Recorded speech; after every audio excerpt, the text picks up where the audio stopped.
Iran ও ইসরায়েলের মধ্যে চলমান সংঘাতে নতুন মোড় নিয়েছে।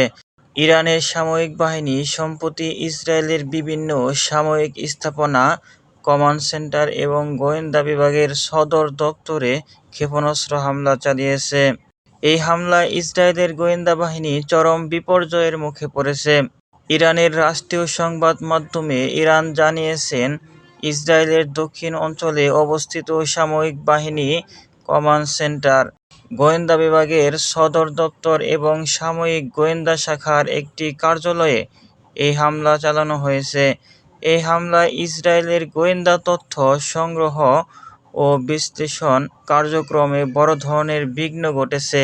এছাড়াও ইরানের ইসলামী বিপ্লবী গার্ড বাহিনী জানিয়েছেন, ইসরায়েলের বিরুদ্ধে প্রতিশোধমূলক অভিযানে বেশ কয়েকটি গুরুত্বপূর্ণ কৌশলগত সামরিক ঘাঁটিসহ ইসরায়েলের কমপক্ষে ১৫০টি লক্ষ্যবস্তুতে ক্ষেপণাস্ত্র আঘাত হেনেছে।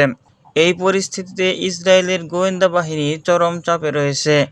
বিশ্লেষকরা মনে করছেন, ইরানের এই পাল্টা হামলা ইসরায়েলের গোয়েন্দা কার্যক্রমে বড় ধরনের ধাক্কা দিয়েছে এবং ভবিষ্যতে ইসরায়েলের নিরাপত্তা নীতিতে পরিবর্তন আনতে পারে।